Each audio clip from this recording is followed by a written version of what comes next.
Hello, I'm Sandra Pollock, your business coach. Today, I am answering a question that was raised on our LinkedIn chat stream a few weeks ago. That first question was, how do I hire on a small budget? Now, this question is one that many startups and micro businesses face as they start growing. So, hiring on a budget. That's what I'm going to be looking at in this session. I'm going to be sharing some tips, some ideas, things for you to think about when you think, oh my goodness, I haven't got a lot of money, but I need somebody to do some work or to help me with a project. Consider these things. In my opinion, it's really all about how you make your overall offer appear.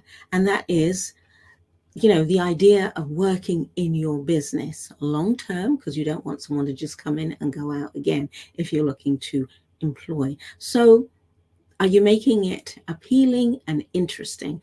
And remember, try not to use the hype. When they do start working with you, you want them to find out that what you were saying is absolutely true, and they're going to be looking for those confirmations as well.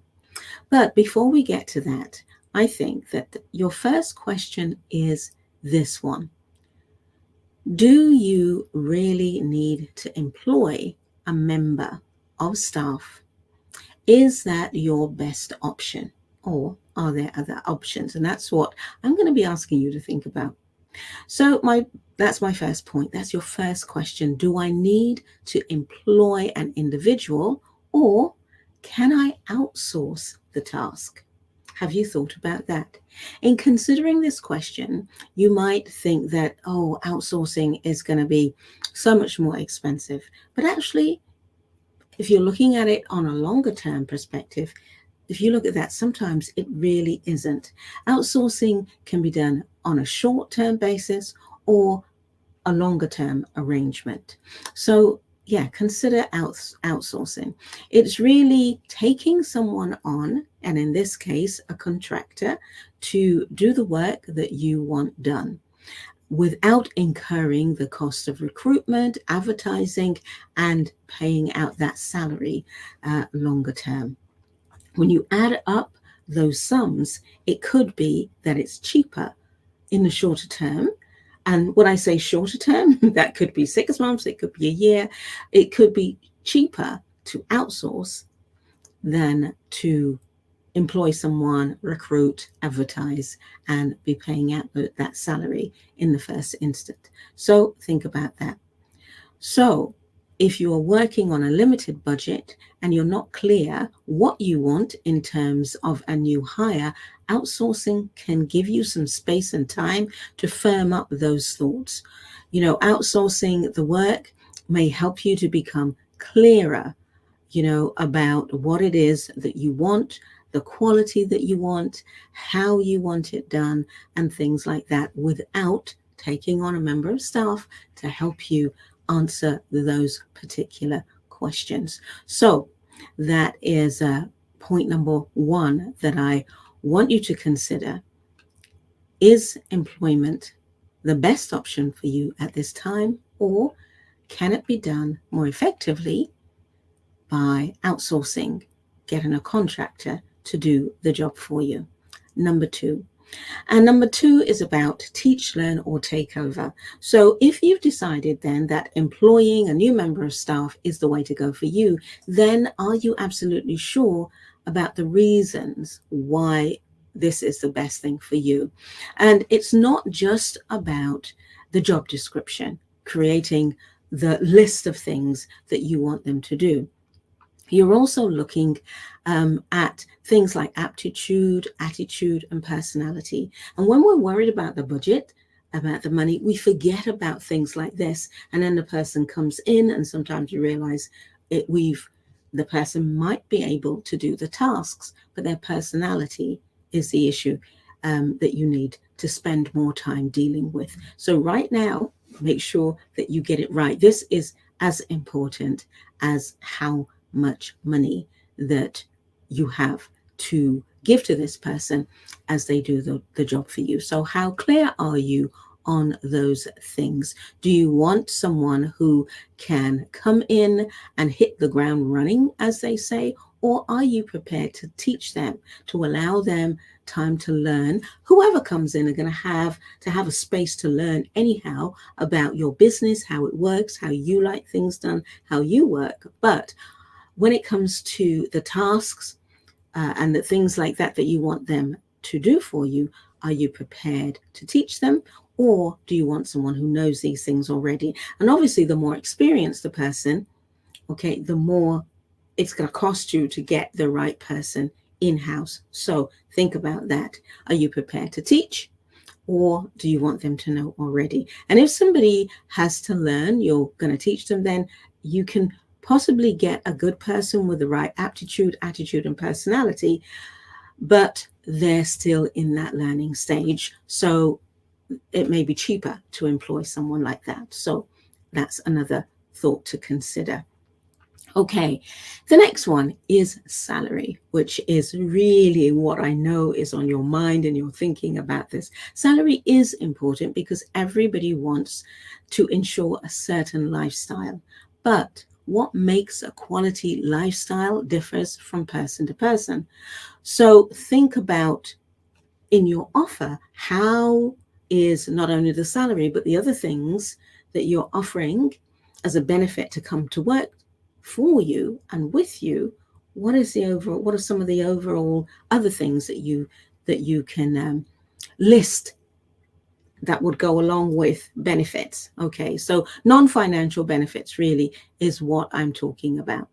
But when we look at that, know already for yourself where the salary that you're offering sits in terms of what is on offer out there for the type of person that you want, whether really experienced or less experienced. What's the salary range and where does your offer sit in that range? Now, if, for example, it is within the mid-range mark, so what else can you offer? And as we go back to these non-financial benefits. So a non-financial benefit can include things like flexible working hours. You know, this might be of value to some people, maybe someone who has a young family that they're supporting, or other people who have elders in their family that they are responsible for supporting. So flexible hours where they can maybe drop the children off at school, pick them up in the afternoon, or make sure that the elders that they're caring for has that care in the morning before they set out. So flexible working, maybe, and you might have your core hours that you definitely want them in the office for, but at the sides of that, the beginning of the day and the end of the day, you might be able to offer some flexibility. Okay, so another point then on these sort of non-financial benefits, working from home. And we know now that people can work from home. Yes, there are industries that this doesn't fit with, but quite a lot of industries it does. So is there an option for them to work from home for maybe a day or two in the week? Or at the end, maybe Friday, they work from home, or whatever the option is from your perspective, that might offer some flexibility, maybe working from home a couple times a week as an option. Another one, point number 3 in this area, office space. Depending on the job, some people might value having their own office. So they've got that time to focus and concentrate and get away from the hullabaloo in the wider part of the office. Other people may prefer to work out there with the team.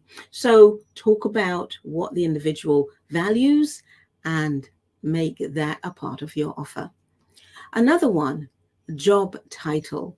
What is the job title for the role? You could consider offering maybe a more grander sounding title for the role. And this would give the individual a little bit more prestigious feeling, both when they talk about what they do, what their job is, and also when they're being introduced. That is for some people quite valuable.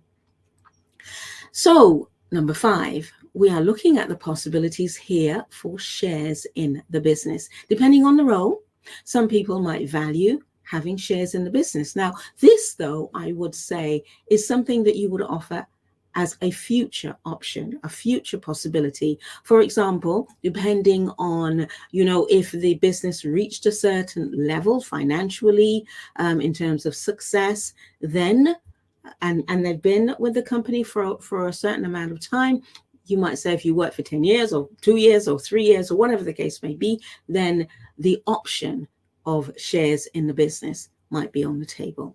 That might be of interest to some people, and that might inspire them to really work and push to build that business, because the possibility of ownership, part ownership in that business, is valuable to them. So you might want to offer them, this is option number 6, a coach or a mentor to support them in their career journey or their job development. Now, this may incur an expense, though, so you need to think about this, unless you have someone who you might be able to get to do the training or the coaching or the mentoring for them pro bono. And another option is that in order to get someone to do this, you might offer services from your business to that person's business. So you might be able to work around it without the necessity of it costing you anything additional. And then under this caption of non-financial benefits, training and development, this is in addition to the coaching or the mentoring. So they may have the options to train up on certain software or different areas that would help your business, but also would help them. Again, this may incur a cost unless you can look around, or they can look around and find some free training that is available. And along with this training and development, it may be that if they were to find some training, you might offer them a day or a half day away from work to do that training, so they've got time to focus. So these are some of the options that might be available to you. You can think about them when it comes to non-financial benefits. So you're creating this package that's going to make it really interesting for someone to come and work for you. And the final thing that I want to share with you and get you to think about is partnership and synergistic relationships.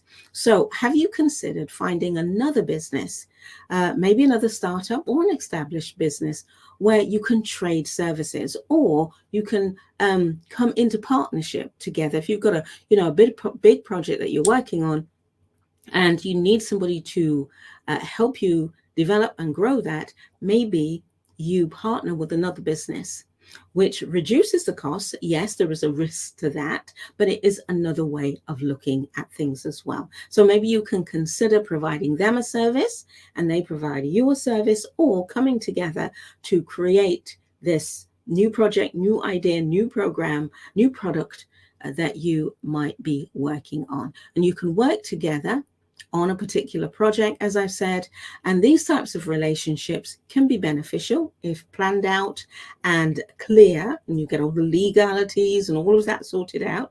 But you need to ensure that you're clear about what you want, where you start, where you finish, and how you prepare for that going forward.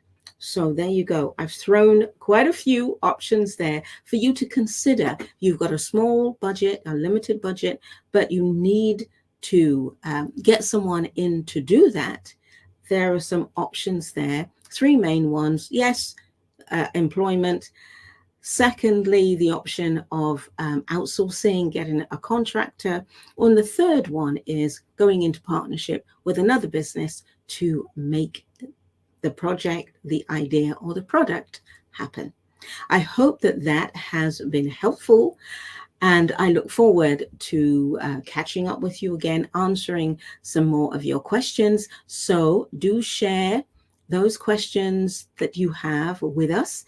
You can get in contact with me through a number of my websites, sandrapollock.com, Open Mind Training and Development.com, Open Mind Coaching. outsourcing.com is probably the best one.